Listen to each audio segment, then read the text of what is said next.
Tidak hanya hukum akal saja, tidak hanya rasional saja, tapi dalilnya nakli dan akli. Maka kalau ada orang memprotes nanti, membantah, kalian akidah kalian berdasarkan akal. Bukan, berdasarkan dalil nakli, dalil akli. Dan kalau kita lihat ayat Al-Quran, berdasarkan penafsiran para ulama, ayat Al-Quran itu menyuruh kita menggunakan akal untuk memahami agama. Itu banyak sekali ayat Al-Quran yang menyuruh kita menggunakan akal untuk memahami agama. Artinya kalau tempat dipastikan ini di satu tempat bernama Aras, berarti ini kita pastikan Allah di satu tempat bernama Gua Thur juga. Ya kan? Belum lagi ayat yang lain. Wa huwa ma'akum ainama kuntum, dia bersama kalian di mana saja kalian berada. Wa huwa aqrabu ilaihi min hablil warid. Lebih dekat daripada urat leher. Jika setiap itu dimaknai secara hakiki, secara zahir, kita justru jadi bingung. Allah itu sebenarnya di atas aras, di atas langit, bersama kita, dekat urat nadi, atau di mana saja kita berada. Paham maksud saya? Kalau dipahami bahwa secara redaksional ini memaknakan Allah berada di tempat bernama aras. Gimana dengan ayat yang lain? Ayat Quran itu kan yang berfirman satu kan, sama Allahnya kan, nggak ada dua Allah yang lain kan, satu kan, otomatis nggak mungkin firman Allah bertentangan dengan firman Allah yang lain. Yang masuk akal firman Allah diterangkan oleh firman Allah yang lain, atau dikuatkan firman Allah yang lain, dijelaskan firman Allah yang lain.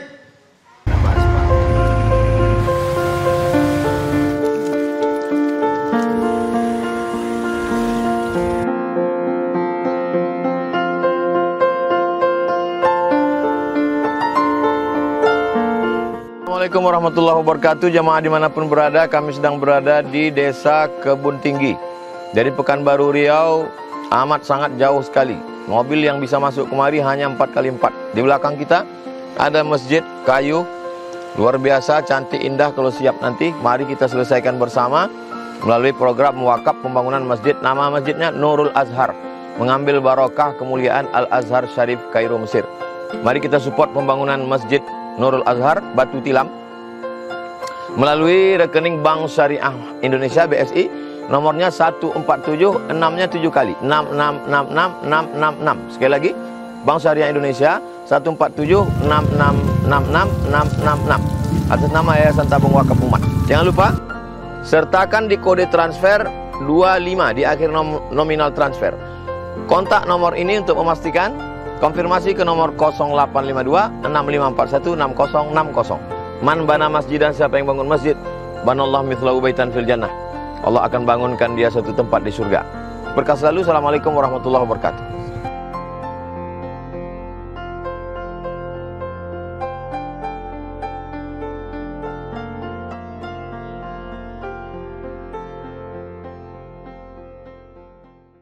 Antara Jibril dengan Nabi Muhammad. Jibril berangkat, lalu Rasul tanya kepada sahabat Umar, atadri manas sa'il, tahukah siapa tadi yang bertanya? Allah wa rasuluhu a'lam.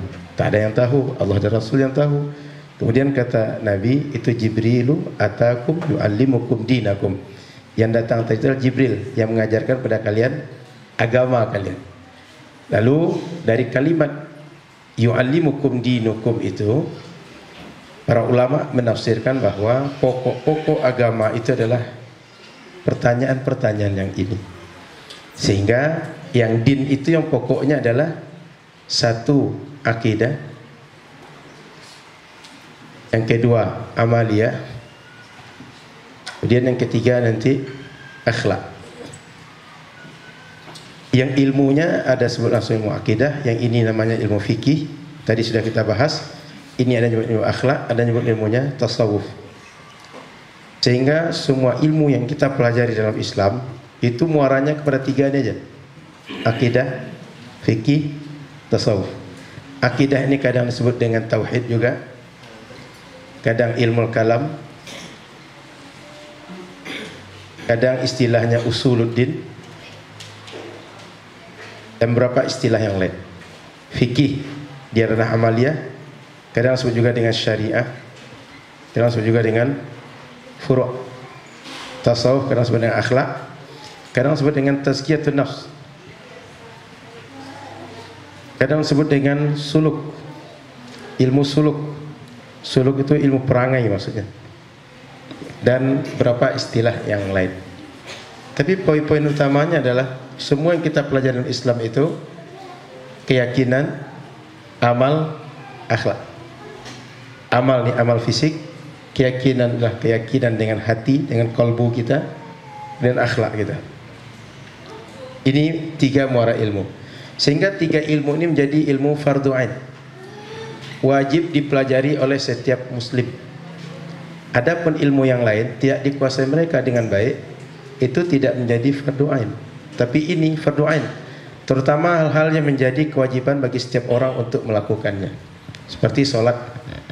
Maka setiap muslim wajib mengetahui ilmu apa saja terkait dengan sholat, mulai dari toharohnya.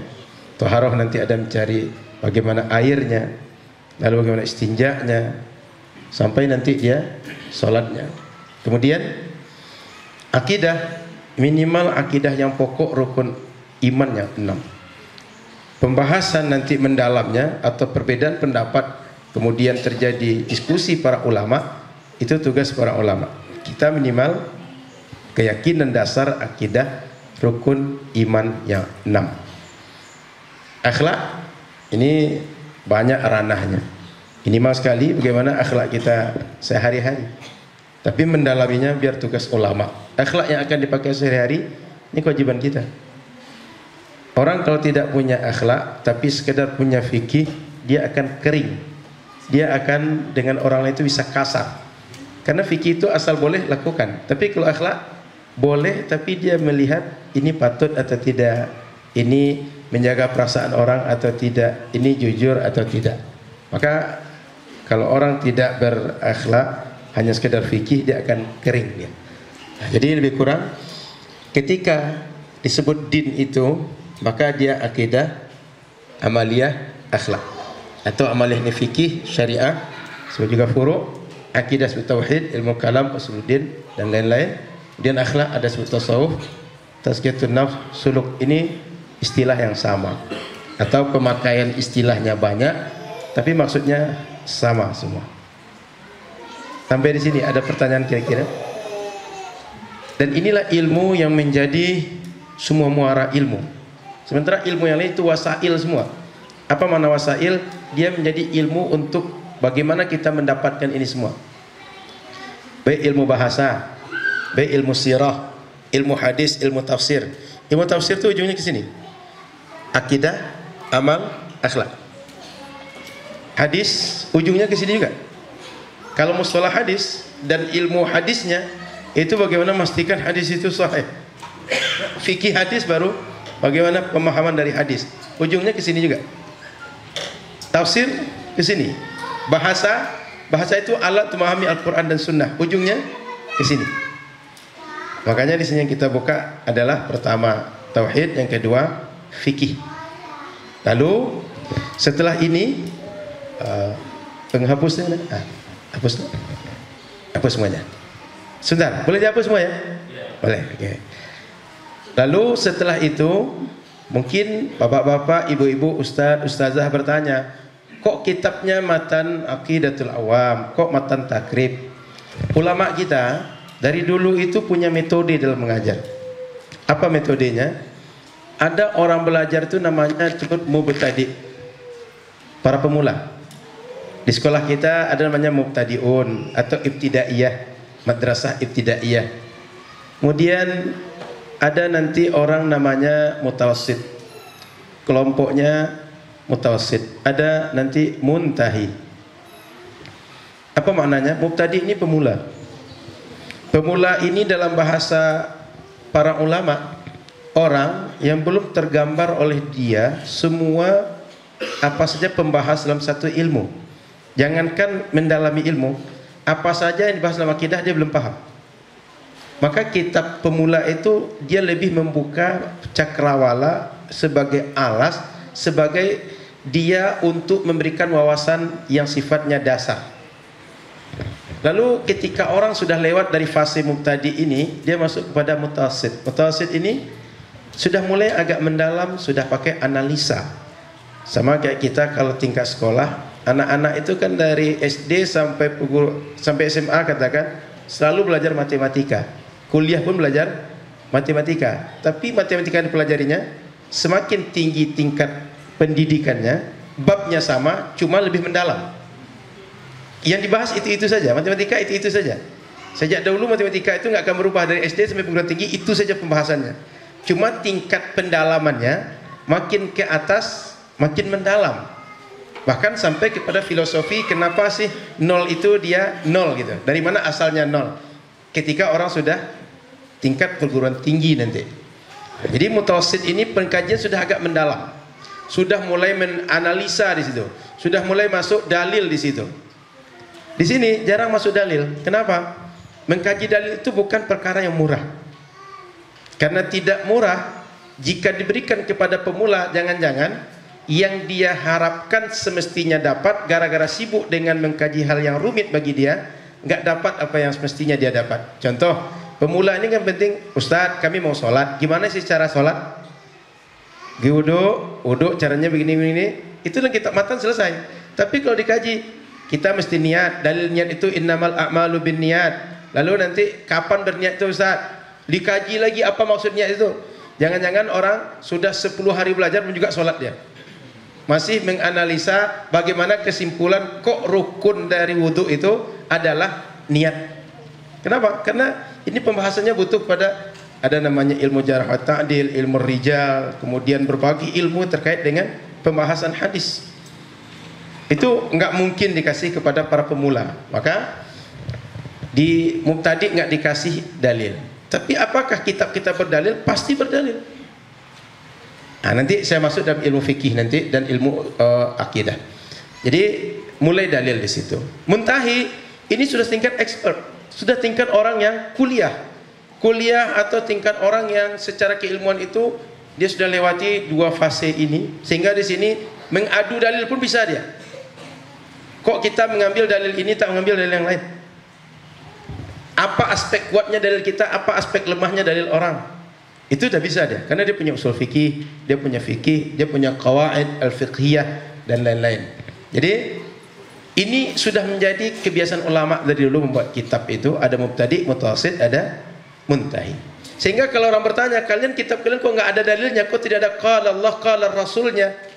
Karena kami adalah para pemula. Karena kami ingin mengkaji ilmu ini dengan bertingkat. Sebab kalau langsung qala Allah qala Rasul itu mujtahid. Mujtahid yang bisa langsung qala Allah qala Rasul. Kita nggak mungkin begitu. Karena mohon maaf, ketika bertemu satu dalil itu tak sekedar dalil ini artinya, nggak begitu. Tapi bertemu dengan dalil kita pastikan dulu ada namanya apakah dia qat'i secara qat'i tsubut. Qat'inya ada 2 juga. Apakah dia valid? Sudah benar betul-betul begitu datang dari Rasul. Kemudian yang kedua, qat'i ad-dalalah. Betul dia valid begitu bunyinya. Sudah itu begitu betul valid maknanya. Ini 2 hal berbeda. Dari Rasul, kata Rasul begini, valid nggak begitu kata Rasul? Yang kedua, setelah kata Rasul begitu, maknanya lagi. Betul nggak maknanya bahwa tidak boleh makan, tidak boleh minum yang ini yang itu? Itu ilmu yang lain lagi. Jadi ada qat'i tsubut, ada qat'i dalalah. Belum lagi di sini pecahannya dhanni tsubut, dhanni dalalah. Bahwa dia mungkin datang dari Rasul, contoh hadis ahad misalnya. Kemudian dhanni dalalah, bahwa dia contoh tadi kan kaji fikih. Kaji fikih itu kan banyak dhanninya. Kalau akidah kan qat'i semua. Itu pengkajian itu berat. Belum lagi nanti ada dalil itu ada am, ada khasnya, ada nasakh, ada mansukhnya nanti, ada nanti ijma, mujmal, ada mubayyannya segala macam. Itu repot kalau seandainya diberikan pada orang yang masih belum memiliki dasar-dasar keilmuan.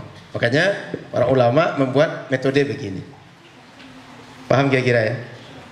Ada pertanyaan Bapak Ibu, Ustaz? Ustazah silakan. Sebelum kita pindah nanti ke materi berikut. Biar ini runut polanya. Ustaz, ini sekali ini aja tuh apa Ustaz? Apa istilahnya? Berkelanjutan. Sekali sebulan. Baik. Maksud saya kalau sekali saya selesaikan langsung gitu. Tapi kalau sekali sebulan kan ansur-ansur ngasih gitu. Baik. Ada pertanyaan? Silakan Ustaz.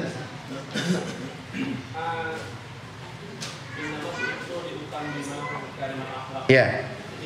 Apakah betul output dari syariat adalah akhlak, sehingga ada orang yang penting baik, ada orang baik tanpa sholat, ada orang baik tanpa tahu bikin dan sebagainya.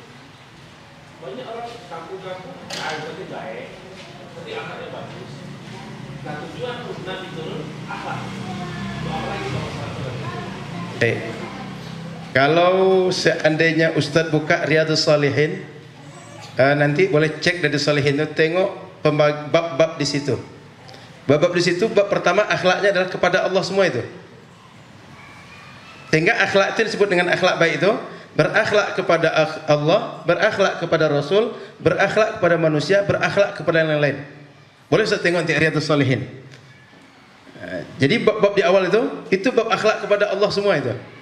Sekarang misalnya kalau mengikuti kajian Ustaz Abdul Somad Riyadhus Shalihin, bab muraqabatullah, merasa diri diawasi oleh Allah. Jadi akhlak itu kalau seandainya orang tidak belajar, dia memahami akhlak itu bagaimana kita baik dengan orang lain. Tidak. Akhlak itu adalah bagaimana akhlak kepada Allah. Sehingga kalau ada apa kitab yang dulu sering kita jadikan rujukan, lupa saya. Dia membuat akhlak itu akhlak kepada Allah, akhlak kepada Rasul, akhlak kepada orang. Kepada orang ini ada pada ulama, pada orang tua, kepada pasangan hidup, kepada anak, kepada tetangga, kepada yang lain-lain.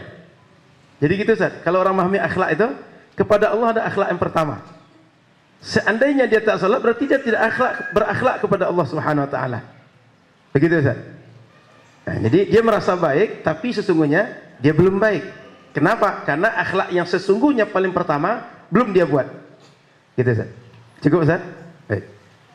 Sampai sini cukup. Kenapa kita pakai kitab matan ini misalnya? Baik. Boleh hapus tak?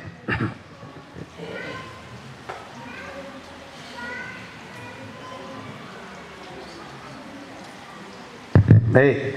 Sudah itu, metode ulama selanjutnya membuat kitab itu ada namanya matan. Ada syarah. Ada hasyiah.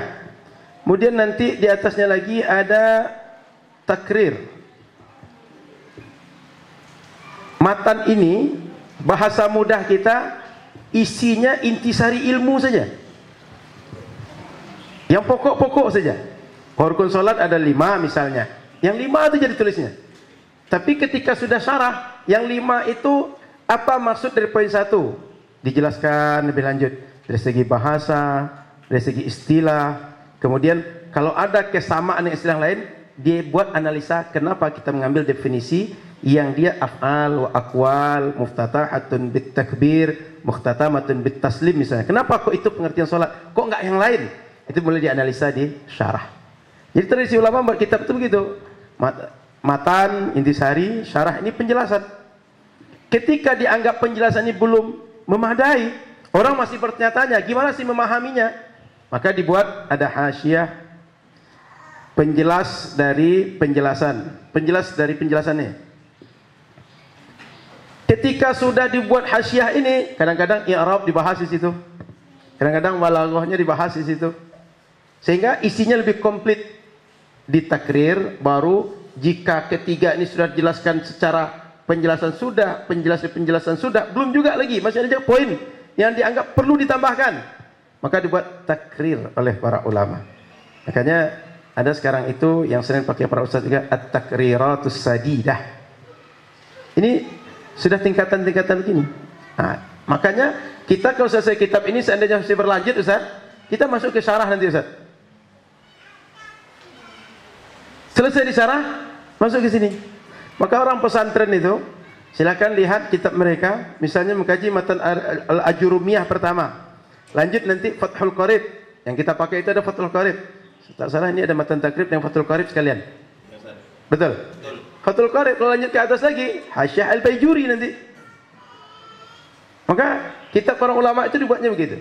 Supaya apa? Ada orang yang ketika belajar dia butuh di matan dulu, sehingga dia selesai semua masalah dan dia paham. Ketika syarah dia semakin mendalami.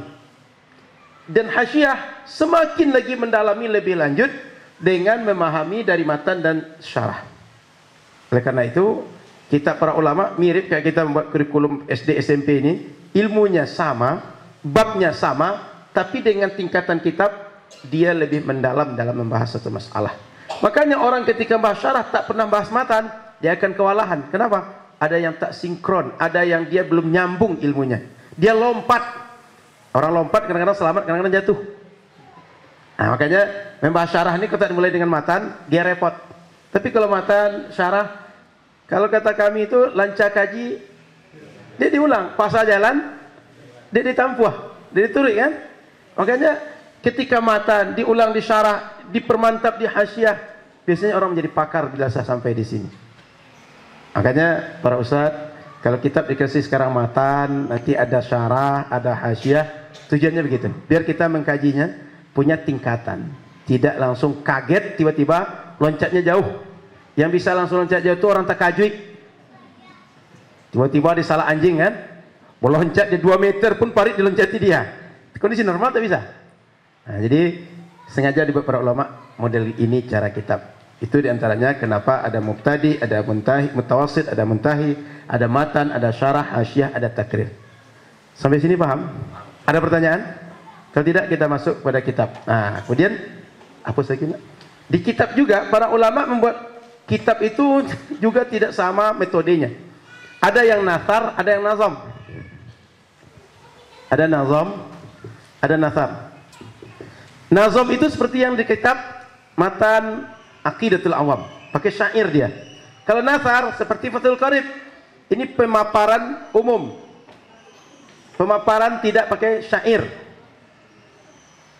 Kalau ini bentuknya syair. Nah, maka di kitab matan takrib tadi adalah dengan nathar modelnya, di sini nazam. Di matan Aqidatul Awam. Baik, mulai saya masuk ke Aqidatul Awamnya. Para ustadz, itu ada syarah sekali kan Ustaz? Atau matan saja? Saya tengok halamannya biar sama kita, sehingga saya minta buka nanti sama. Kita baca dulu kenapa kitab ini ditulis. Halaman 12. Sebab kenapa kitab ini ditulis oleh beliau Imam Ad-Dasuqi. Imam Ahmad Al-Marzuki Al-Maliki Al-Makki. Kata beliau, naqal al-ulama an-nazim qissatan tarifatan fi sabab nazmihi hadhihi al-manzumah la ba'sa bi naqliha wa hiya. Kata pengarang syarah ini, para ulama menukilkan, meriwayatkan dari penulis matan Aqidatul Awam kisah yang menarik tentang sebab beliau menulis kitab ini. Kemudian dia ulas di ujung, la ba'sa binaqliha wahia. Ini dalam ilmu hadis boleh diriwayatkan. Maka la ba'sa binaqliha perlu ditambahkan situ. Sebab nanti orang mengira ini jangan-jangan kisah-kisah dapat mimpi, kisah-kisah dapat tahayul, khurafat, enggak. Makanya sebut la ba'sa binaqliha. Artinya boleh diriwayatkan menurut ilmu hadis. Anna an-nazima rahimahullah taala ra'a an-nabi sallallahu alaihi wasallam wa ashabahu radhiyallahu anhum waqifuna haulah. Nazim, beliau Imam Al-Marzuki pernah bermimpi melihat Nabi dan sahabat Nabi semuanya berdiri di sekitar Imam Al-Marzuki ini. Wa qala lahu iqra manzumat at-tauhid allati man hafizaha dakhala al-jannah wa nala al-maqsuda min kulli khairin wa faqal kitab was sunnah. Kata beliau, bacalah manzumah tauhid yang siapa saja bisa menghafalnya dia pasti masuk surga dan sampai kepada maksud yang dia inginkan, kebaikan di dunia dan di akhirat sesuai dengan kitab dan sunnah. Faqala lahu wa ma tilkal manzumatu ya Rasulullah. Beliau tanya, Rasul, manzumah yang mana maksudnya Rasul? Faqala ashabulah. Maka sahabat Rasul yang tadi sekitar Rasul mengatakan pada Imam Al-Marzuki, isma' min Rasulillahi ma yaqul. Dengarkan yang disampaikan oleh Rasulullah sallallahu alaihi wasallam. Faqala Rasulullah sallallahu alaihi wasallam, "Qul abda'u bismillahirrahmani." Mulailah nazam tadi itu. Faqala abda bismillahirrahmani ila akhiriha wa huwa qawluhu wa suhuful khalili wal kalimi fiha kalamul hakimil alimi. Sampai redaksi itu Rasul yang membacakan. Imam Al-Marzuki mengikuti yang dibacakan oleh Rasul. Wa Rasulullah sallallahu alaihi wasallam yasma'uhu falamma istayqadha min manamihi qara'a ma ra'a fi manamihi. Ketika beliau membaca, Rasul mendengarkan beliau membaca.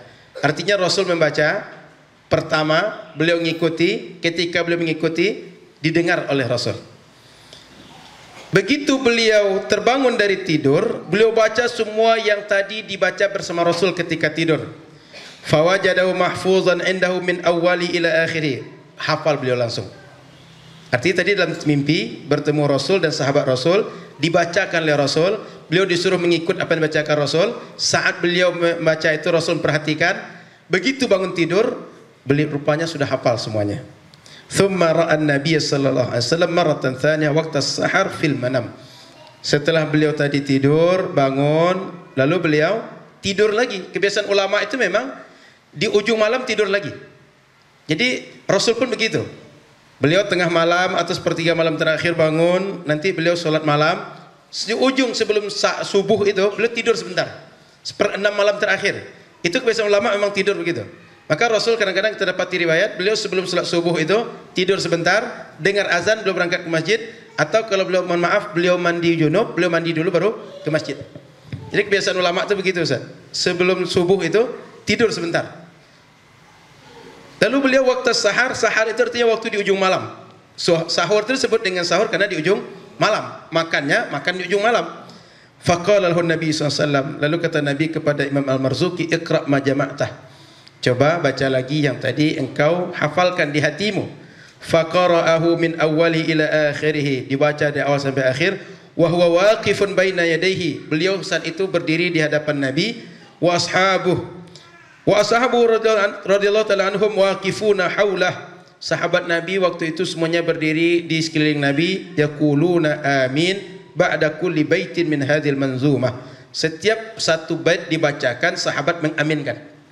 Falamma khatama qira'atahu qala Nabi SAW waffaqakallahu ta'ala lima yurdih wa qabila minka dhalik wa baraka alaika wa 'alal mu'minina wa nafa'a bihal ibad amin. Selesai beliau membaca seluruhnya, Rasul mendoakan semoga Allah memberikan taufik kepada engkau terhadap yang diridhai oleh Allah. Taufik itu artinya amal kita sesuai yang Allah inginkan. Jadi kalau Allah beri taufik maknanya apa yang kita buat sesuai dengan yang Allah mau dari yang seharusnya kita buat. Itu dapat taufik itu. Kan kita sering bilang semoga dapat taufik dan hidayah. Semoga dilimpahkan taufik dan hidayah. Makna taufik itu yang kita buat sesuai yang Allah inginkan. Contoh kita solat, sesuai yang Allah inginkan solat kita dapat taufik berarti. Lalu kata Rasul semoga Allah memberikan taufik kepada engkau dengan yang Allah ridai dan Allah terima dari engkau. Ilmu yang disampaikan kepada umat ini diterima oleh Allah. Wa baraka alaika, Allah berkahi engkau dan umat Islam yang beriman ini semua. Wa nafa'a bihal ibadah, semoga bermanfaat dengan kitab ini semua hamba-hamba Allah. Summa su'ilan nazim, kemudian ditanyalah kepada nazim ba'da tila'in nasi ala tilkal manzumah. Setelah manzumah ini muncul ke masyarakat, manzumah itu maksudnya bait-bait syair dan akidah ini muncul ke masyarakat. Fa ajaba su'alahum, lalu dijawablah pertanyaan mereka ini. Fazada 'alaiha manzumatan min qawlihi, lalu ditambahkan ada sedikit nazam. Wa kullu ma ata bihi rasul fa haqquhu taslim wal qabul. Kata beliau wa kullu, dan semua ma ata yang datang dari ar-rasul, dari Rasul sallallahu alaihi wasallam, fa haqquhu taslim, mestinya kita semua at-taslim, menerima, wal qabul, dan mengamalkan yang datang dari Rasul sallallahu alaihi wasallam ila akhir kitab. Jadi artinya setelah masyarakat bertanya, beliau tambahkan dari kalimat wa kullu ma ata bi rasul sampai akhir itu datang dari beliau. Sebelumnya datang dari Rasul sallallahu alaihi wasallam. Hadza ma akhbara bihi al-muallif an nafsihi wa nahnu naqalnahu bi nafsihi wal uhdatu 'ala ar-rawi. Kata Imam Ihya Ulumuddin yang buat syarah ini kita terima dari perawi seperti ini. Ceritanya dari muallif adalah seperti yang disampaikan. Kalau ada kekurangan, ada kesalahan, berarti ini terkait bagaimana para periwayat menceritakan. Tapi lebih kurang ini adalah kalau kita mengamati cerita tadi, ini diajarkan oleh Rasul sallallahu alaihi wasallam. Dan bila kita tengok isinya, pasti tidak akan bertentangan dengan akidah Islam. Sebab isinya diajarkan oleh Rasul dan dia mengajarkan rukun iman yang 6. Nah, baik. Para ustadz, para ustazah yang dirahmati Allah Subhanahu wa taala. Setelah selesai sebab menulis tadi, baru kita masuk kepada kitabnya lagi. Baik, sebelum itu kita diskusi dulu. Ada pertanyaan para ustadz? Ustazah, ada pertanyaan? Kalau tidak, saya menambahkan sedikit. Hapusnya. Ada pertanyaan? Kalau tidak, saya menambahkan sedikit. Ilmu akidah ini, kalau kita tengok para ulama bagaimana mendefinisikan isbat al-aqaid ad-diniyah,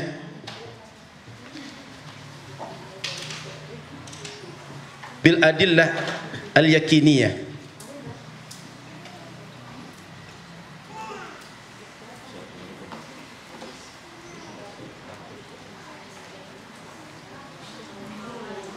Akidah ini, kalau kita tanya apa sih ilmu akidah ini, definisinya apa sih? Itsbat, menetapkan akidah-akidah agama bil adillah al yakiniyah, dengan dalil-dalil yang bersifat yakin. Dalilnya bersifat yakin. Maka dalil yang yakin ini nanti sumbernya ada nakli, ada akli. Nakli ini ada Al-Quran, ada As-Sunnah, nanti termasuk ijma' para ulama dan seterusnya. Akli ini hukum akal. Sehingga akidah yang kita pelajari adalah dalilnya nakli dan akli. Tidak hanya hukum akal saja, tidak hanya rasional saja, tapi dalilnya nakli dan akli. Maka kalau ada orang memprotes nanti, membantah, kalian akidah kalian berdasarkan akal. Bukan, berdasarkan dalil nakli, dalil akli. Dan kalau kita lihat ayat Al-Quran, berdasarkan penafsiran para ulama, ayat Al-Quran itu menyuruh kita menggunakan akal untuk memahami agama. Itu banyak sekali ayat Al-Quran yang menyuruh kita menggunakan akal untuk memahami agama. Bagaimana mungkin kita beriman kepada Nabi, beriman kepada Allah, sementara kita tak pakai akal? Sebelum kita beriman dengan Al-Quran dan hadis, otomatis kita iman dengan Allah dan Rasul dulu kan? Ada orang bilang bahwa di Makkah seorang Nabi datang. Kita bisa beriman dengan Nabi tadi itu akal kita menerima. Itu nggak bisa. Kita beriman dengan kedatangan Nabi Muhammad, bahwa beliau betul-betul Nabi, dengan ayat Quran, dengan hadis. Gimana beriman dengan Quran dan hadis? Al-Quran dibawa oleh Nabi, hadis datang dari Nabi, sementara Nabi tak kita percaya. Otomatis beriman pertama dengan akal dulu, bahwa betul Nabi Muhammad ini Nabi, bahwa betul dia menyampaikan syariat. Itu akal kita menerimanya. Setelah akal kita menerima bahwa beliau Nabi, bahwa Allah Tuhan kita, baru bisa kita terima firman Allah katanya begini, sabda Rasul begini, baru bisa kita amalkan. Paham?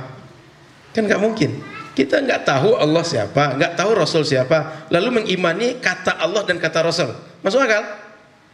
Maka mesti pertama beriman dengan Allah dulu, beriman dengan Rasul, baru dengan kata dari Allah dan kata dari Rasul. Makanya kalau kita jujur dalam masalah akidah ini, mesti hukum akal dulu masuk hukum yang lain nanti. Dengan akal dulu kita mengimani, baru masuk nanti beriman dengan Al-Quran, beriman dengan sunnah Rasul, dan seterusnya. Maka saya ingin menyampaikan bahwa akidah yang kita pelajari dalilnya nakli, Al-Quran dan sunnah, akli. Tapi dalil-dalil yang kita pakai cuma isbat yakin saja. Sehingga dalam akidah kita hanya memakai nanti, kalau sunnah sifatnya hanya memakai hadis mutawatir. Kenapa? Hadis mutawatir ini semua orang meriwayatkan, jumlahnya banyak, tak mungkin orang itu ada yang bohong. Kenapa? Banyak meriwayatkan. Setiap generasi itu meriwayatkan banyak. Karena ini ranahnya keyakinan. Yang namanya yakin, dia tak diragukan lagi, tak dipertanyakan lagi. Oleh karena itu, kalau dia diriwayatkan oleh banyak orang, tak mungkin semua orang itu bohong. Berarti berita orang itu pasti benarnya, valid benarnya. Makanya dalam ranah akidah, ayat Al-Quran, kemudian sunnah Nabi, yang kita pakai hadis mutawatir. Hadis ahad nggak masuk. Kenapa? Hadis ahad validasinya menjadi perdebatan ulama. Makanya dia masuk pada ahad, tidak masuk pada mutawatir. Lanjut. Jadi poin yang ingin saya sampaikan adalah kita dengan dalil nakli dan dalil akli. Sehingga tidak dengan akli saja, tidak dengan akalnya, nakli dan akli. Nanti dalam kitab ini, dalam syarah akan kita temukan setiap sifat Allah itu ada dalil nakli dan aklinya. Baik. Sudah itu saya ingin melanjutkan ketika misalnya kita belajar fikih. Tadi ada definisi fikih, Ustaz? Ada? Belum? Saya tambahkan sedikit. Boleh hapus ini, nak? Biar kita semua paham bahwa kita pelajari itu sesuai dengan Quran dan Sunnah. Kita tak bertentangan Quran dan Sunnah. Dan kita tidak sedang meninggalkan Quran dan Sunnah, tapi sedang mengamalkan Quran dan Sunnah itu. Fikih misalnya. Apa kata para ulama? Al-ilmu bil ahkam asy-syar'iyyah al-amaliyah al-muktasabu min adillatiha at-tafsiliyah. Ini pengertian fikih secara definisi para ulama. Ilmu, ranahnya hukum. Kalau tadi ranahnya keyakinan, ini ranahnya hukum. Hukumnya apa? Syar'i. Selama disebut syar'i, dalilnya pasti Al-Quran dan Sunnah. Kan syariat. Yang memberi syariat itu Allah. Selama disebut syar'i, pasti dalilnya Quran dan Sunnah. Tidak dalil akal. Al-amaliyah, ranahnya amal. Kalau tadi ranahnya keyakinan, kalau ini amal. Al-muktasabu min adillatihat tafsiliyah. Yang kita dapatkan semua hukum yang menjadi syar'i dan amaliyah ini dari dalil-dalil yang spesifik. Kenapa dalil spesifik katanya? Dalam usul fikih, dalil ijmal. Dalil ijmal itu apa? Al-Quran jadi argumentasi atau tidak? Iya. Sekarang di fikih ada ayat Quran, aqimus shalah. Makanya ini spesifik. Usul fikih ijmaliyah. Itu kenapa di sini disebut adillatiyah tafsiliyah. Untuk membedakan bahwa kajian kita di ranah fikih bukan usul fikih. Poin saya adalah semua hasil kajian fikih yang dibaca Ustaz Hanafi tadi atau Bapak Ustaz semua baca di kitab Al-Qarib, Baijuri dan segala kitab fikih itu hasil kesimpulan Al-Quran dan Sunnah. Siapa yang mengkajinya? Mujtahid. Kenapa mujtahid yang mengkajinya? Karena mereka yang punya ilmunya, yang lain tak kuat ilmunya untuk mengkaji itu. Sehingga tugas kita beramal langsung dengan Al-Quran dan Sunnah kalau kita mujtahid. Kalau tak mujtahid, mengikut mujtahid. Orang yang mengikut mujtahid ini istilahnya muqallid. Jadi manusia itu dua aja, langsung Quran dan Sunnah atau ikut mujtahid. Maka ketika kita belajar fikih, dia syar'i dasarnya. Syar'i itu maksudnya Al-Quran dan Sunnah. Jadi Bapak Ustadz, para mubaligh, jangan nanti takut kalau ada orang bilang bahwa kita kajian sunnah saja. Ngapain kita kajian fikih? Fikih ini justru menjelaskan sunnah itu sesuai keinginan sunnah, sesuai maksud sunnah. Sehingga ilmu tafsir, ilmu akidah, ilmu fikih, ilmu tasawuf, akidah, tafsir Al-Quran dan Sunnah ranah keyakinan, fikih, tafsir Al-Quran dan Sunnah ranah amaliyah, tasawuf, tafsir Al-Quran dan hadis ranahnya akhlak. Kalau kita lebih gamblang kan, kenapa nama ilmu akidah, kenapa fikih? Akidah itu tafsir Al-Quran dan hadis ranahnya keyakinan saja. Kalau fikih, tafsir Al-Quran hadis ranahnya amaliyah saja. Kalau akhlak tasawuf, tafsir Al-Quran hadis ranahnya akhlak dan tasawuf. Karena kalau kita mengkaji Quran semuanya, berapa semua ayat Quran? 6.666. Anggap segitu atau 6236. Ada dua qaul. Kira-kira semua kita pernah tidak belajar tafsir yang sebanyak itu? Satu ayat pernah kita tafsirkan dengan belajar gitu. Yang paling mudah itu tafsir Jalalain. Belum tentu semua ustaz kita pelajari itu. Kalaupun sedang pelajari, belum tentu paham setiap yang ditafsirkan. Kalaupun paham, belum tentu bisa mengistimbat hukum apa dari ayat itu. Maka tidak ringan. Baru Al-Quran. Hadis Nabi berapa? Loh, jauh lebih banyak dibanding daripada Al-Quran tadi. Sehingga Al-Quran dan hadis tadi kalau dikaji oleh setiap orang yang dia tak punya kapasitas, jangan-jangan dia tak pernah selesai mengkaji itu saja. Belum menyimpulkan hukum nih. Mengkaji ini hadis atau bukan, betul Rasul atau tidak, tersambung sanad, ini dhabit periwayatnya atau tidak. Jangan-jangan mengkaji bahwa ini hadis atau tidak saja, sudah habis waktu dia, belum lagi menyimpulkan hukumnya apa dari sebuah ayat dan sebuah hadis. Maka tugas yang paling mudah bagi kita tuh jadi pengikut dari orang yang mujtahid. Mujtahid dari mana? Al-Quran dan Sunnah. Hanya saja ketika dia ranah kehidupan kita real ini tak semuanya tercover penjelasannya detail di Al-Quran dan Sunnah, baru masuk ranah ijtihad di situ. Ketika masuk ranah ijtihad, baru muncul berbagai, ada dalil namanya nanti, ada ijma', ada qiyas, ada masalih mursalah, ada istishab, ada syar'u man qablana, ada istisna, dan seterusnya. Banyak lagi yang dipakai oleh para ulama untuk menetapkan bagaimana kita beramal sesuai Al-Quran dan Sunnah. Sehingga kalau ada orang ngajak kita belajar sunnah saja, jangan-jangan dia belajar hadis, yang dipelajari itu memang hadis, tapi hadisnya sudah tidak diamalkan oleh ulama. Kenapa? Sudah ada hadis berikut yang hadis itu lebih patut untuk diamalkan karena ada khas dan ada am, ada mutlak, ada muqayyad. Kita tak alimnya, cuma bisa baca hadisnya, lalu menterjemahkan atau baca syarah, tapi tidak bisa mengeluarkan hukum dari situ.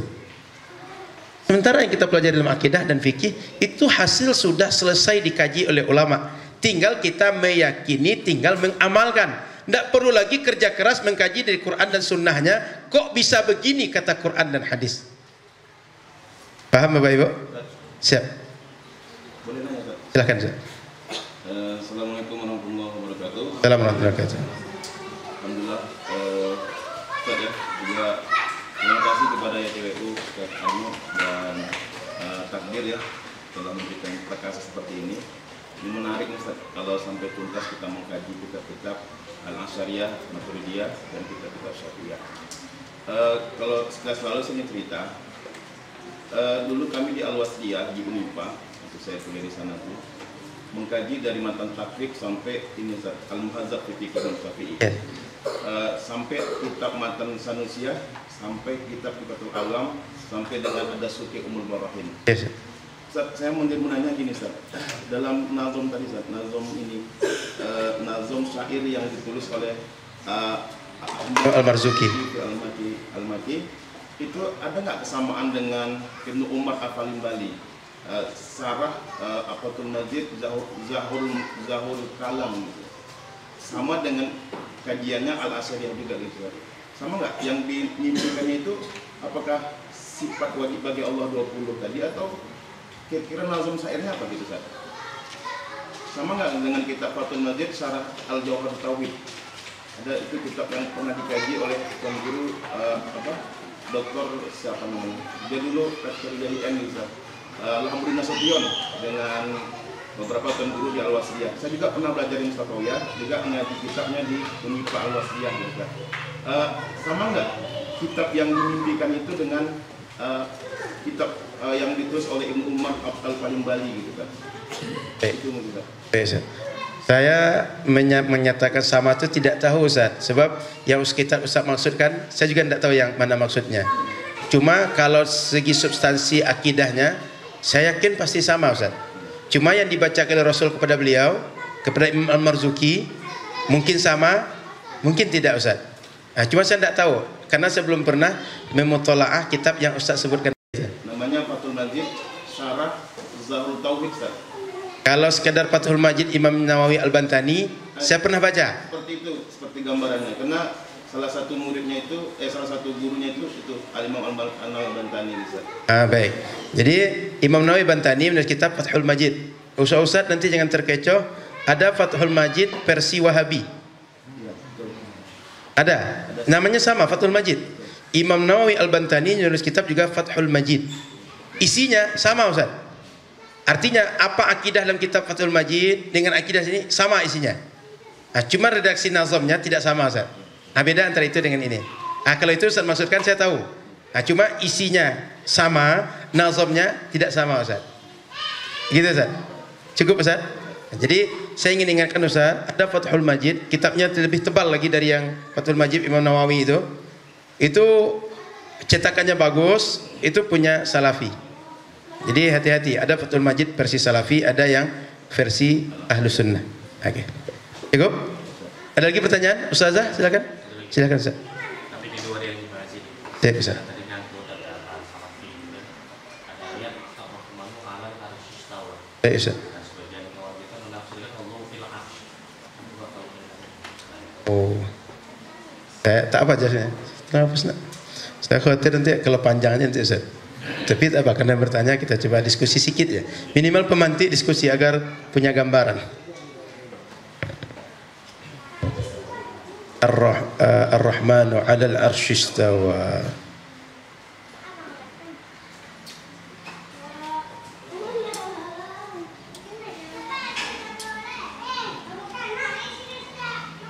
Ketika Rasul misalnya sedang waktu beliau di dalam Gua Thur bersama sahabat Abu Bakar, apa kata Rasul pada Abu Bakar? La tahzan, innallaha ma'ana.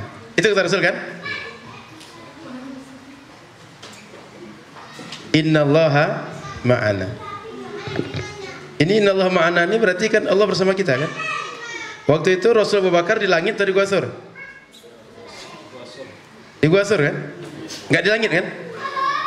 Tapi Al-Quran mengatakan Allah bersama kita. Di sini Allah istiwa di atas aras. Kalau bahasa yang umum dipakai istiwa itu oleh orang keumuman menerjemahkan, ini bersemayam, berkedudukan. Kira-kira kalau seandainya berkedudukan di atas aras, kemudian ketika di Gua Thur, kata Rasul, Allah bersama kita di sini. Berarti Allah tidak di sini saat bersama dengan Rasul dan Abu Bakar. Betul? Paham yang saya tanya ini, paham nih? Nyambung? Ya kan? Kalau seandainya Rasul diingat bahwa memastikan Allah di atas aras, berarti ketika Rasul mengatakan innallaha ma'ana, berarti Allah bersama kita. Di mana kita saat itu? Di Gua Thur. Apakah Gua Thur itu di langit atau di atas aras? Pasti tidak. Paham maksud saya? Jika berdasarkan redaksional bahwa Allah ditetapkan dengan satu tempat tertentu, anggap ini tempatnya namanya aras. Kenapa di sini kita tidak mengartikan bahwa tempatnya Gua Thur? Paham maksud saya? Artinya kalau tempat dipastikan ini di satu tempat bernama aras, berarti ini kita pastikan Allah di satu tempat bernama Gua Thur juga. Ya kan? Belum lagi ayat yang lain. Wa huwa ma'akum ainama kuntum, dia bersama kalian di mana saja kalian berada. Wa huwa aqrabu ilaihi min hablil warid. Lebih dekat daripada urat leher. Jika setiap itu dimaknai secara hakiki, secara zahir, kita justru jadi bingung. Allah itu sebenarnya di atas aras, di atas langit, bersama kita, dekat urat nadi, atau di mana saja kita berada. Paham maksud saya? Kalau dipahami bahwa secara redaksional ini memaknakan Allah berada di tempat bernama aras. Gimana dengan ayat yang lain? Ayat Quran itu kan yang berfirman satu kan, sama Allahnya kan? Nggak ada dua Allah yang lain kan? Satu kan? Otomatis nggak mungkin firman Allah bertentangan dengan firman Allah yang lain. Yang masuk akal firman Allah diterangkan oleh firman Allah yang lain, atau dikuatkan firman Allah yang lain, dijelaskan firman Allah yang lain. Karena kalau seandainya dikatakan dia bertempat di aras, di sini bertempat di Gua Thur. Timbul pertanyaan, sebenarnya Allah di mana? Di aras atau di Gua Thur? Kalau seandainya dipastikan di aras, maka para ustaz dirahmati Allah SWT, metode ayat ini dipahami mesti sama dengan ini, karena semuanya sama ayat. Kalau ini dipakai makna zahir, ini pakai makna zahir. Kalau ini takwil, ini takwil. Kalau ini tafwid, ini tafwid. Kan sama ayat Quran. Kok bisa yang satu takwil, satu tak ditakwil? Contoh, ketika innallaha ma'ana, penjagaannya bersama Nabi Muhammad, ilmunya bersama Nabi Muhammad. Di sini kok tidak kekuasaannya? Kok zatnya yang di sini? Paham maksud saya? Jika di sini ditakwil, ini juga takwil. Kan kata mereka, wa huwa ma'akum aynama kuntum. Dia bersama kalian di mana kalian berada. Ilmuhu katanya. Ilmu Allah yang bersama kalian di mana kalian berada. Kok di sini tidak qudratuhu? Kenapa zatnya? Datang dari mana? Kira-kira nyambung Ustaz? Artinya Al-Quran ini kan banyak. Kok bisa pada ayat ini dikatakan Allah di langit, pada ayat lain dikatakan Allah di tempat tertentu? Sehingga keyakinan ahlu sunnah wal jamaah, ini keluar dari ayat ini lagi Ustaz, masuk pada sifat 20, nanti bisa nyambung. Keyakinan ahlu sunnah wal jamaah, Allah itu pasti ada, wujud. Yang kedua, Allah pasti kidam. Makna kidam itu, dia yang paling dahulu ada sebelum segala sesuatu ada. Karena Allah pencipta, maka semua selain Allah belum ada ketika Allah tidak ciptakan. Langit, aras, matahari, manusia, apa saja nggak ada kalau Allah nggak ciptakan. Sepakat? Makanya Allah sifat kidam. Sebelum ada segala sesuatu, dia sudah ada. Semua apapun selain Allah, dia yang ciptakan. Sepakat kita? Berarti saat Allah belum ciptakan langit, belum ciptakan aras, dia sudah wujud. Di atas langit kah waktu itu? Di atas aras kah? Berarti pasti Allah itu tidak di atas langit, pasti di atas aras. Kalau seandainya katanya, Al-Quran mengatakan begini begitu, penafsiran mereka yang memastikan Allah di aras. Bukan ayat Qur'annya, penafsiran mereka. Sehingga ketika kita menolak Allah di atas, keyakinan Allah di atas aras, Allah di atas langit, kita menolak keyakinan Allah di atas aras, keyakinan Allah di atas langit. Bukan menolak ayat Ar-Rahmanu 'alal arsyis, menolak ayat kafir. Nolak Al-Quran satu jab kafir. Kalau dia yakin Al-Quran tapi dia tolak, kafir. Masa firman Allah ditolak? Kita cuma menolak keyakinan yang tidak sama dengan Ahlus Sunnah wal Jamaah tentang ayat-ayat ini. Jadi jangan kira ketika kita tak mengimani Allah di langit, tak mengimani Allah di aras, tidak beriman dengan ribuan ayat yang mengatakan Allah di langit. Bukan. Kita tak beriman dengan penafsiran orang terhadap ayat-ayat itu. Paham Ustaz? Ustazah? Sehingga kalau kita lanjut kepada sifat Allah ini, Allah pasti kidam. Maka selain Allah belum ada ketika Allah sudah ada. Berarti Allah saat itu tidak di langit, tidak di aras. Sepakat? Tidak di mana-mana saat itu. Belum lagi kita lanjut nanti sifat Allah qiyamuhu bi nafsihi. Makna qiyamuhu bi nafsihi ini, dia tak berdiri di atas apapun. Tidak dalam apapun. Bi nafsihi. Bi dzatihi dia wujud dia itu. Tidak dengan langit, tidak dengan aras, tidak dengan apapun. Kalau sudah di atas langit, di atas aras, berarti qiyamuhu bi ghairihi. Bukan qiyamuhu bi nafsihi. Cukup Ustaz?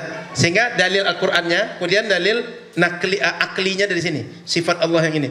Makanya sifat 20 itu kalau kita kuasai dengan baik, insya Allah bisa pertama ma'rifatullah, kenal dengan Allah. Yang kedua, bisa membantah berbagai keyakinan yang sesat tentang Allah. Cukup Ustaz? Baik. Silakan.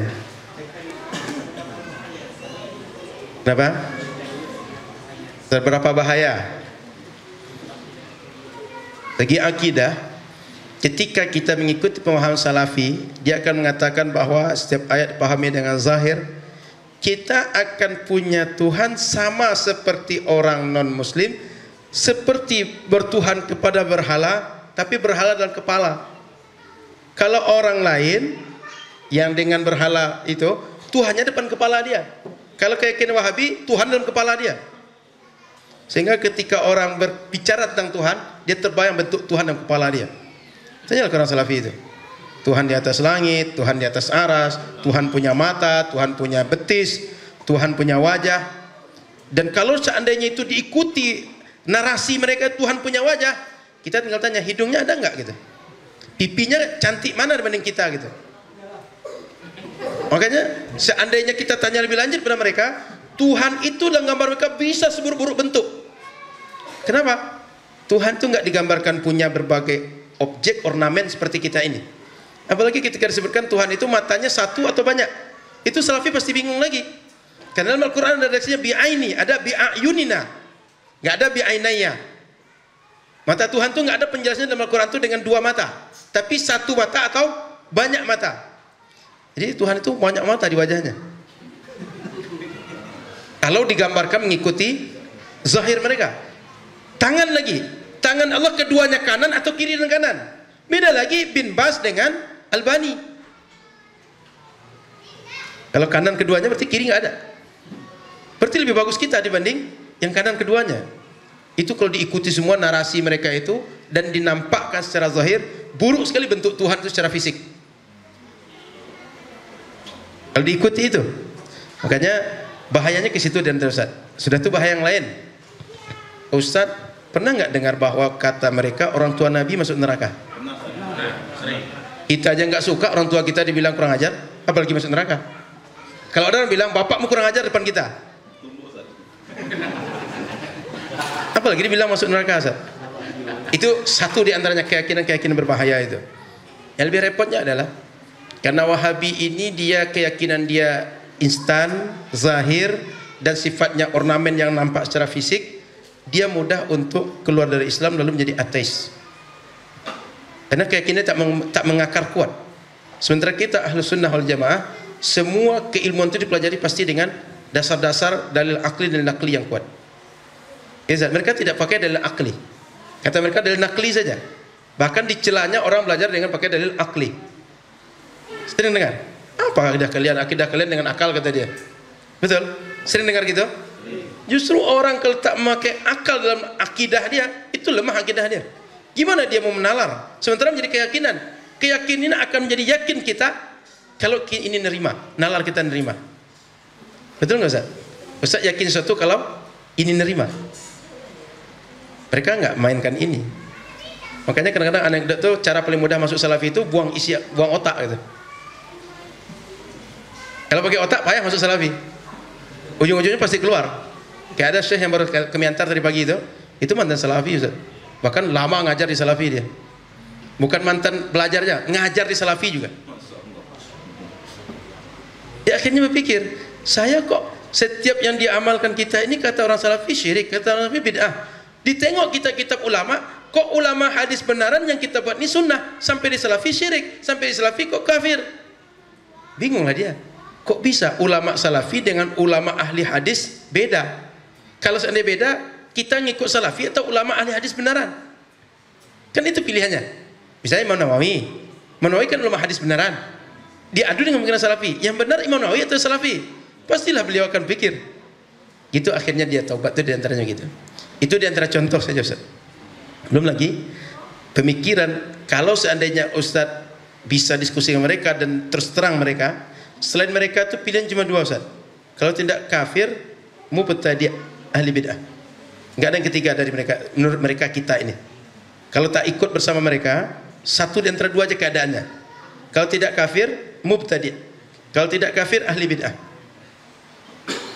Itu Ustaz. Bila orang sudah seperti itu, di mana dia berada, dia akan membatasi diri. Dia tak akan mau bergaul dengan orang lain. Bila tak bergaul dengan orang lain, apalagi merasa benar terus, setiap orang berbeda dengan dia akan menjadi musuh dengan dia. Dan itu akan menjadi masalah besar dalam bermasyarakat kita. Ustaz bisa lihat kalau muncul masjid salafi atau madrasah salafi di sekitar sini, Ustaz bisa tengok nanti. Mereka akan pasti eksklusif. Dan pasti akan banyak bedanya dengan kita. Sehingga kita sering perang dingin dengan mereka. Tak suka tapi tak bisa mengungkapkan. Mereka tak terima tapi tak bisa mengungkapkan. Sudah mulai terasa di sini? Dah mulai? Dah banyak? Jadi termasuk Ustaz, ini sambil cerita kenapa Nurul Azhar ini kami bangun. Dulu Pak Edward, ini beliau juga saksi. Pak Edward tuh pernah bilang, saya punya tanah 1 hektar di Palas Ustaz. Ditengokkan kami kesini nengok. Kata beliau, ini tanahnya. Ustaz Somad dan pengurus yayasan terserah. Ini tanah mau dijual lalu buat pesantren di kota atau dibangun di sini. Gitu. Diskusi kami, pemikirannya sederhana saja. Kalau kami bangun di kota, memang akan dikenal orang cepat, akan maju, akan berkembang pesat. Gitu. Tapi kan orang kan nggak datang lagi ke sini kan. Sini kan jadi perumahan. Ini kan pernah ditawar orang untuk perumahan dulu. Jadi kami tak akan datang ke sini. Gas kami pun tak sampai ke sini. Motor kami sini sampai cuma paling jalan Riau gitu. Ke sini tak sampai lagi. Makanya kita berpikir dulu Satu sisi biar ini tak ditinggalkan, kita datang ke sini sehingga kita sama-sama menjaga pinggiran Pekanbaru. Sebab beliau pernah menganalisa itu macam makan bubur panas. Bubur panas itu kan makan sikit-sikit di pinggir kan. Kalau dah dingin dia, dah selesai pinggir dia, itu yang tengah tuh gampang jadi santap lagi. Kalau pinggir Pekanbaru sudah sikit-sikit diambil, sudah dimasuki, itu gampang Pekanbaru untuk diambil gitu. Nah, itu kenapa dulu dibangun di sini Ustaz. Nah, minimal bisa bantu Ustaz sedikit lah. Gitu kira-kira Ustaz. Banyak Ustaz. Mudah-mudahan banyak insyaallah. Minimal dikit-dikit bisa bantu. Baik, baik Ustaz. Baik.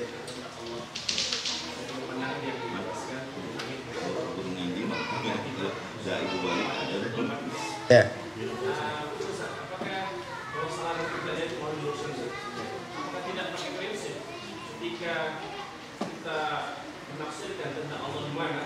Ya.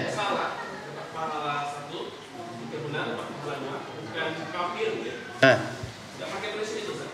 Karena tadi kalau orang sholat memandang kita kafir, kalau tidak ahli kita juga kan sama, nggak pakai kafir juga. Betul nggak? Membuat Allah yang mati kafir, menyalahi sifat Allah. Sama saja. Apakah karena kita sama-sama yakin Allah itu yang kita sembah, satu-satunya sembahan Muhammad Rasulullah. Apakah tidak pakai prinsip tadi? Kalau benar, dua. Baik. Bedanya Ustaz, kalau akidah ini pilihnya satu dua Ustaz. Islam atau tidak Islam. Akidah gitu Ustaz, nggak ada pilihan lain. Ini kita jangan pandang dulu kemana-mana tentang Allah di mana saja. Iya, kan istihad tadi kan? Kan istihad kan? Dalam istihad itu jika akidah, kan Allah di mana itu kan akidah lah bahasannya. Kalau tidak Islam, luar Islam. Tak ada yang ketiga. Tapi kalau sudah pengamalan, ini bisa kita di sini, bisa di sini, bisa di sini, bisa di sini, bisa di sini, bisa di sini. Tapi dia masih di dalam Ustaz. Kalau amal. Tapi kalau keyakinan, kalau tidak dalam di luar Ustaz. Makanya akidah itu kalau tidak Muslim kafir. Kalau sesuai akidah Islam dia Muslim. Kalau tak sesuai akidah Islam kafir.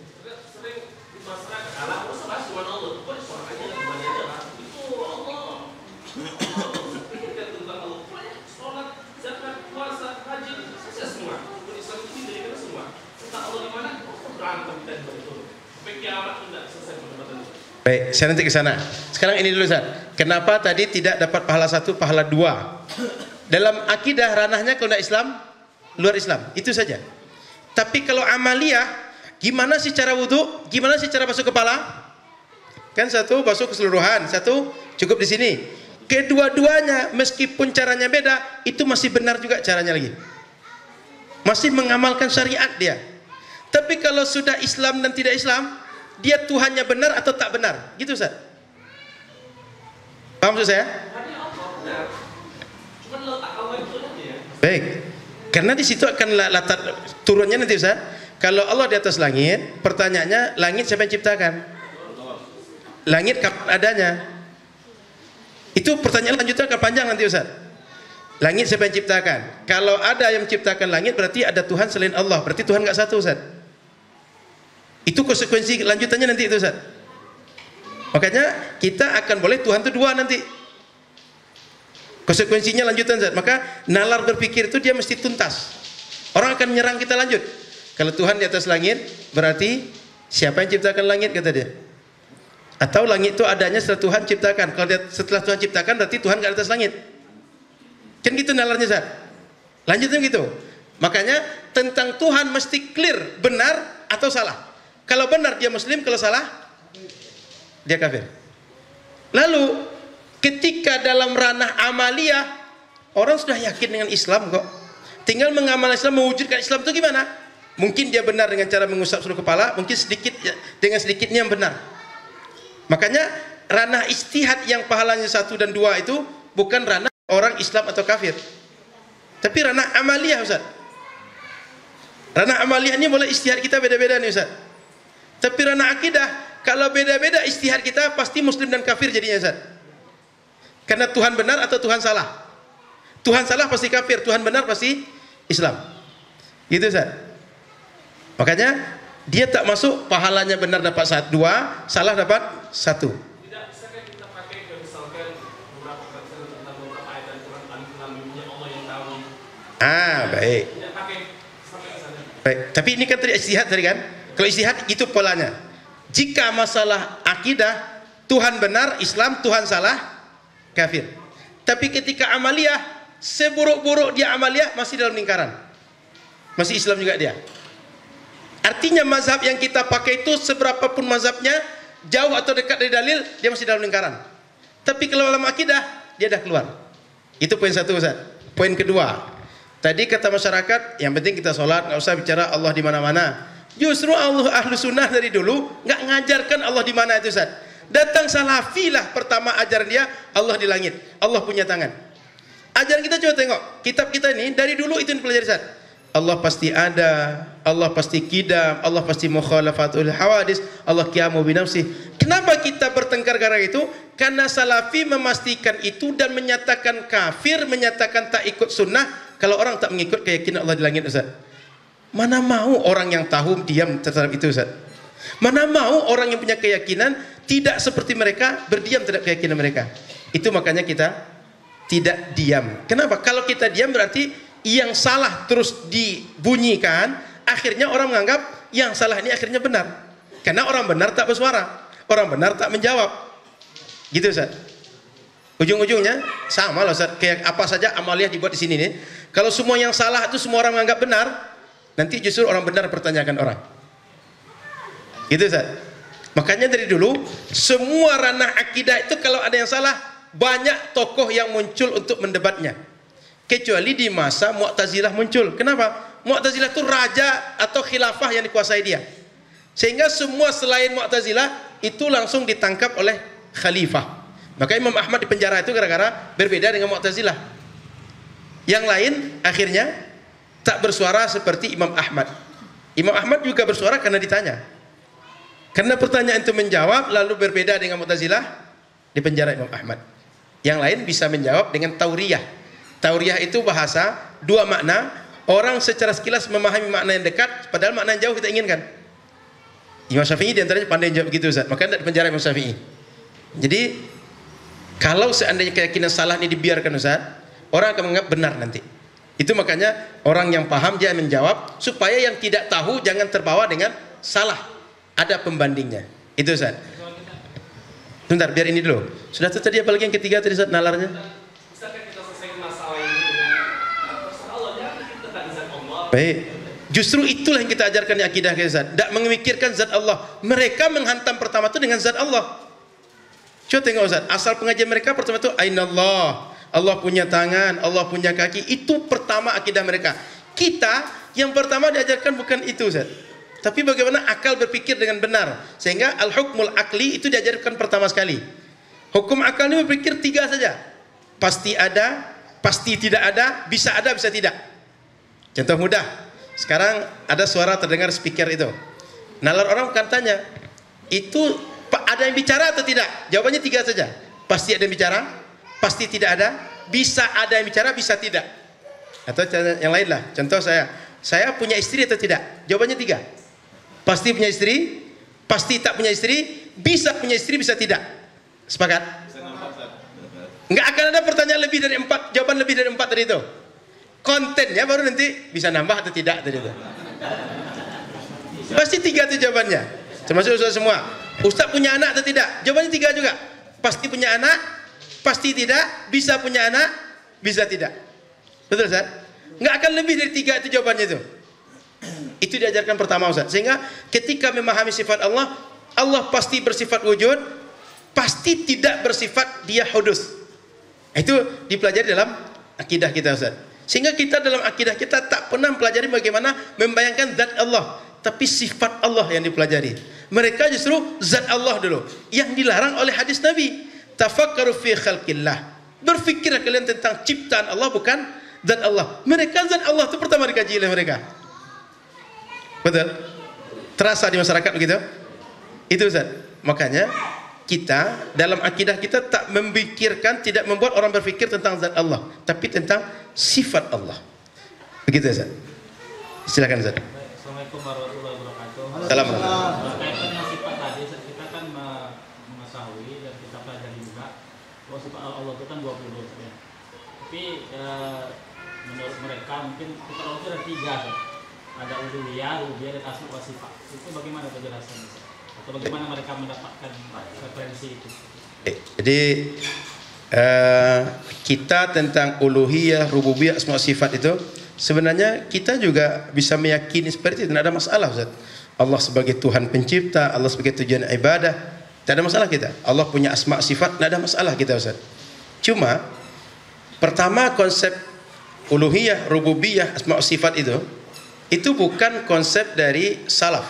Itu Ibnu Taimiyah yang memunculkan. Satu.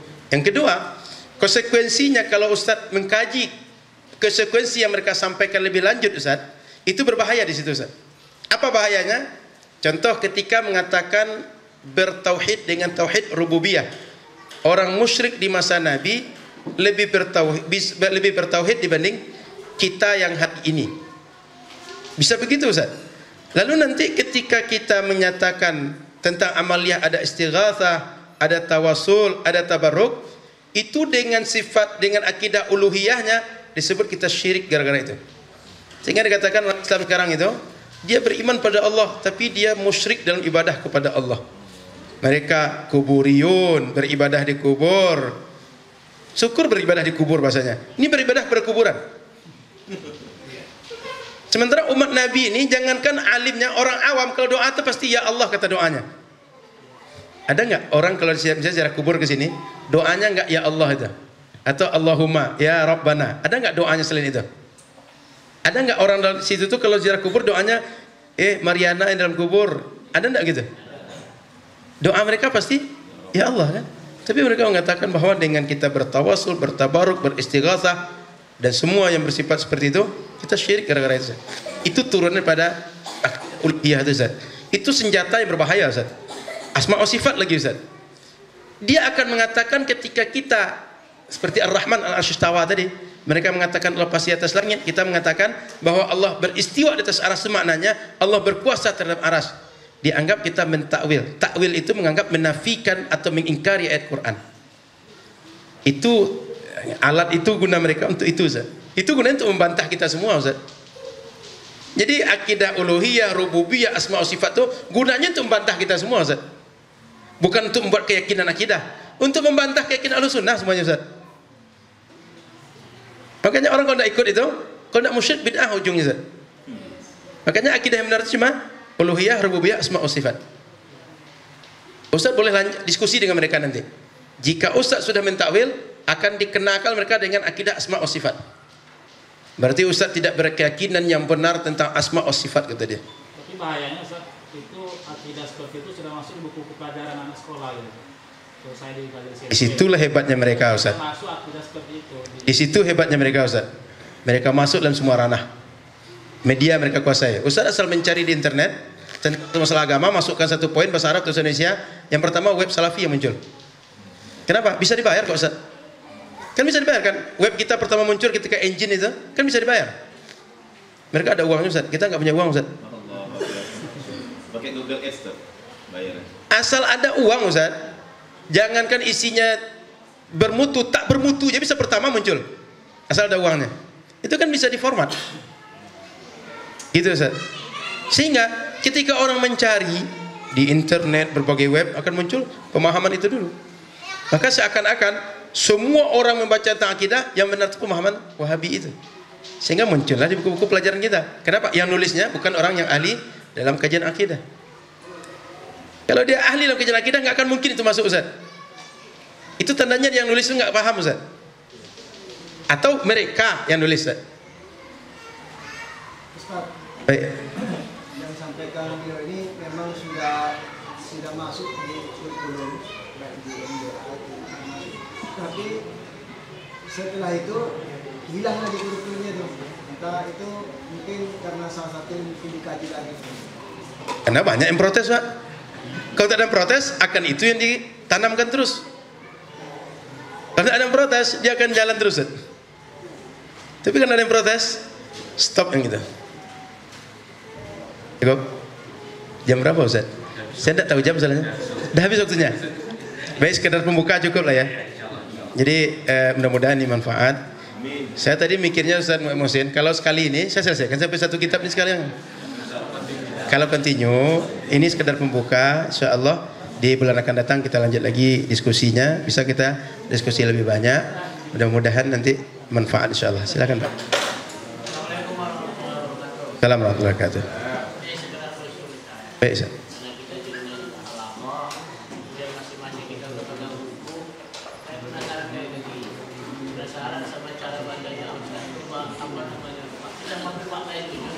Gimana Pak?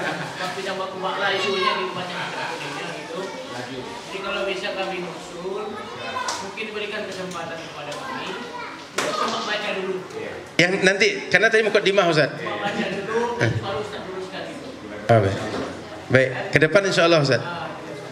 Sama-sama Ustaz. Tadi kan karena masih mukaddimah, saya sekedar membacakan sebab kenapa beliau nulis kitab gitu. Ke depan insyaallah Ustaz. Karena kalau kita baca cepat-cepat kayak tadi Ustaz, kitab selesai tapi isinya tak dapat. Tapi kalau kita baca pelan insyaallah dapat. Kan kita bisa diskusi nanti Ustaz. Insyaallah Ustaz.